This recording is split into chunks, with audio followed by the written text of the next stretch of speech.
For the first time in half a decade, the Lakers are going into this season with a 26-year-old superstar. Between Luka Doncic's brilliance, LeBron still playing like a member of the All-NBA team, and a summer of moves to sharpen up the roster, these are exciting times for basketball in LA. But what can we expect from them in 2026, and are they good enough to compete for a championship? The Lakers had themselves quite the 2025 season. With a top 10 offense and an average defense, they actually overperformed their net rating more than any other team in the league, finishing third in the West with 50 wins. Of course, we can sort of throw those metrics out of the window for this discussion because a tale of two seasons wouldn't even begin to describe the absurdity of what took place. They were a part of the most shocking trade in NBA history, adding Luka Doncic and completely transforming the direction of the team. The thing is, it wasn't a seamless integration, as Luka had to learn an entirely different system while still recovering from an injury, so after that point they only had an average offense and defense with a record of 18-13. They were winning games, but there were still a few glaring issues. Sure, they had the top end offensive talent, with Luka, Reeves, and Bron being arguably the best shot creating trio in basketball, but on the margins the roster just simply didn't have much of anything else. Defensively, a backcourt of Reeves and Luka is always going to struggle to prevent dribble penetration, so you'll have to build around that. But without the personnel to play cleanup or protect the rim at a high level, they had to get creative with their strategy. That meant lots of switching, aggressive help, and essentially zoning up the ball at all times. It was a little gimmicky though, and a good offensive team like the Wolves was able to poke at every hole. With the Lakers switching everything, they could handpick the matchups they wanted Ant or Randall to attack. Then because of the aggressive help, there was always somebody open, and they had too many knockdown three-point shooters. The Lakers tried going small for most of the series, only without a big in the paint, Minnesota absolutely feasted on the offensive glass. So they ended up getting basically everything they wanted both in the paint and on the perimeter. The reason LA had to go small was because they only had one somewhat reliable big on the roster who wasn't an offensive threat in any capacity outside of lobs. And without a rim running big or elite half-court slasher on the floor, they couldn't put any pressure on the rim. So while the Wolves dominated the paint on one end, they completely took it away on the other. Not just with Rudy Gobert's presence and help, but with timely switching. This especially hurt in that series because in addition to the half-court limitations, LA didn't make any effort whatsoever to run in transition, so they just ended up launching threes without the shot making to take advantage. Between the inconsistent scoring and lackluster defense, that series for the Lakers could simply be described as a complete two-way collapse. All of their weaknesses got exposed, they lost in a swift 5 games, and it became clear just how much they needed to retool for the upcoming season. Of course, that started with the addition of DeAndre Ayton. After being forced to go small, now they've got a pick and roll big to operate alongside LA's ball handlers. And he's a particularly dangerous scoring threat because of his ability to pressure the defense from multiple levels. Over the last 3 seasons, he's been one of the game's best scorers, not only at the rim, but from the short mid-range and even the long mid-range. That's thanks to an extremely rare combination of size, athleticism, and touch. He's a legit 7-footer with a 7'6" wingspan, and he moves remarkably well for his size. He pairs that mobility with great vertical pop to get above the rim quickly, making him a big-time lob threat. Then if defenses sit way back to overplay the paint, that shooting touch makes him lethal in short roll situations. At any moment, he can step into a 50% mid-range jumper, which not only makes it tougher to protect the paint, it makes it tougher to put 2 on the ball because a third defender is going to have to meet the roll early, which then frees up the corners. This is where his short roll decision making comes into play. If he catches the ball with space to drive or take an extra dribble, he can get downhill. And he's got a good eye for recognizing help, so defenses can't gain an advantage by simply forcing him to catch the ball in space. All that's to say, Ayton really is one of the more dynamic pick and roll bigs in the league. Sure, he lacks forcefulness and isn't the best screener in the world, but if he's next to a ball handler that can create advantages without a big screen and make the right decisions, he'll thrive. And what better spot to showcase that than in LA, who's now home to maybe the most dynamic pick and roll ball handler in NBA history.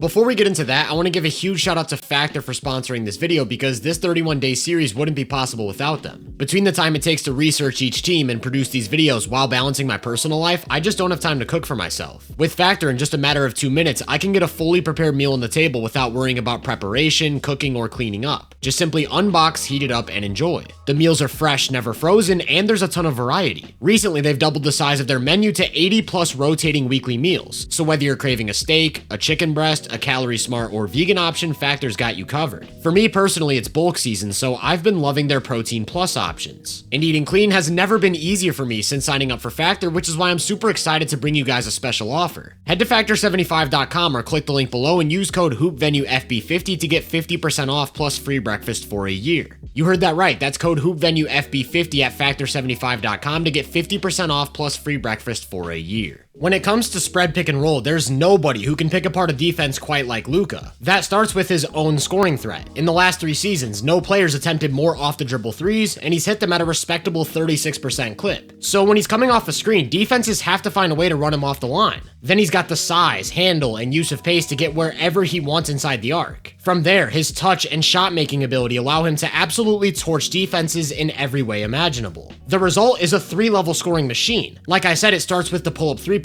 threat, but you also can't let him get near the paint, where he's one of the most dangerous interior finishers and short mid-range scorers we've ever seen. The goal of any defense against a Luka pick and roll is to get the ball out of his hands. Whether that means trapping, hedging, a high drop, just don't let him get inside the arc with a live dribble. That's where his vision and passing ability come into play, because there quite literally isn't a pass in existence he can't make. He's a top-tier lob passer who's even better at using the threat of the lob to manipulate help defenders into dropping, which then opens up the corners. It's as simple as putting somebody who can run to the rim and be a threat next to him, and he'll create high-value shots for his team at will. In order to capitalize though, you've got to surround those two with proper spacing. LA's catch and shoot options are a sort of a mixed bag. For the most part, both Rui and LaRavia have shown to be reliable, even though neither are super high volume. Reeves and LeBron are both going to space the floor, not only because of their own shooting threat, but what they can do off the catch. They've got a few guys who are willing to take the shot with volume, but aren't always consistent in Smart, Vincent, and Kleba, and of course there's a shooting specialist in Dalton Connect who can step into any lineup if they desperately need it.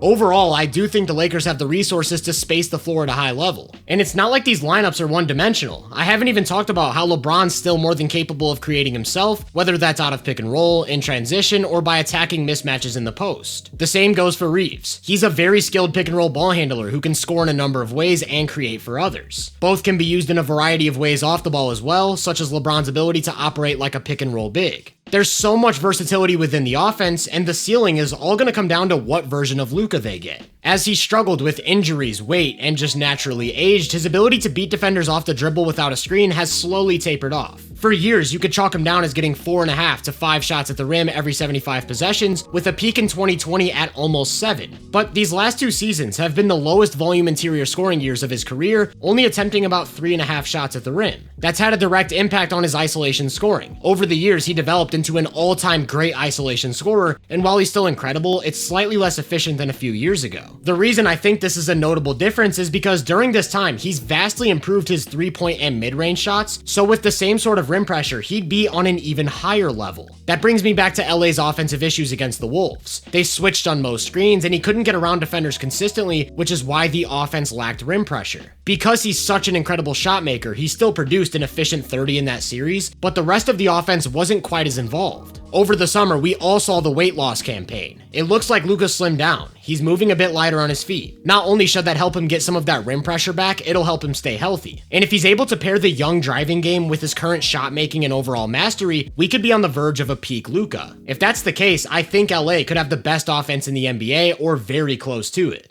It's the other side of the ball where I'm not quite as confident. To Ayton's credit, when he was in a competitive environment, he showed the ability to defend at a pretty high level. His length, verticality, and mobility help him execute various pick and roll coverages, and while effort and consistency have always been question marks, throughout preseason, he's been very committed to that end of the floor. With that said, he's far from a one-man paint defense in the way guys like Wemby or Gobert are. In order to get the best out of him, you've got to surround him with guys who can navigate screens and contain the ball. Like I said earlier though, a backcourt of Luka and Reeves is going to struggle to prevent dribble penetration, so you also have to surround those guys with point of attack defenders. At this point, LeBron is still a very smart team defender who's going to make the right rotations behind the play. He's also got the strength to match up with powerful creators, especially at the 3 and the 4. However, he lacks the agility to step out and pick up quicker guards or wings, which leaves one vacant spot in their lineup to fill that role. If we go back to the catch and shoot graphic for a second, there's one guy I deliberately didn't talk about, and that's Jared Vanderbilt, who doesn't really take threes at all. He isn't just a complete non-shooter though, he's a complete non-scoring threat from every area of the floor, who's also pretty clearly the team's most versatile defender. He can match up with any position, as his length, agility, and motor just jump off the screen whenever he's in the game. But the only way to get him on the court is to abandon the spread pick and roll setup, which then takes away a ton of what makes LA great on offense. I think that's why they brought in Marcus Smart over the summer. When he's been on the court, he still has the ability to pressure the ball, navigate screens, and switch on to multiple positions. Whether he's defending the ball or not though, he's just a very high IQ defensive player who knows where to be at all times and can make a ton of different plays. On offense, he's not a great shooter, so it isn't ideal, but at the very least, he isn't afraid to take them with volume and can occasionally get hot, which is a big difference from Vando. Also, he's a solid connective passer who's comfortable putting the ball in the deck and extending advantages, so there is some semblance of two-way play. The problem is that he's played 54 games over the past 2 seasons combined, so health is a gamble. And there's also the size aspect of things, because in order to fit him into a starting or closing 5, you're giving up size on the interior, which makes the team that much more reliant on Ayton. I think that's why they value Rui so much. He's big and he can hit threes efficiently, which sounds like an ideal 4, until it's time to defend on the perimeter, which just isn't something he can do at a high level. The only guy on the roster who can hit threes, keep up size in the front court, and defend the ball is Jake LaRavia, so I think he'll be a bigger part of the rotation than most realize. With that said, he doesn't excel in any one area and is far from solving all of LA's defensive issues. Across the board, the rotation just seriously lacks lineup versatility, which is kind of the name of the game in the playoffs. If they go with Vincent or Smart for point of attack defense, they're losing size and spacing. If they go with Rui or LaRavia for size and spacing, they're losing point of attack defense. If they go with Connect to go all in on offense, they're not getting any stops. And if they go with Vando to go all in on defense, they're losing their offensive identity. I actually think the front court defense is mostly fine.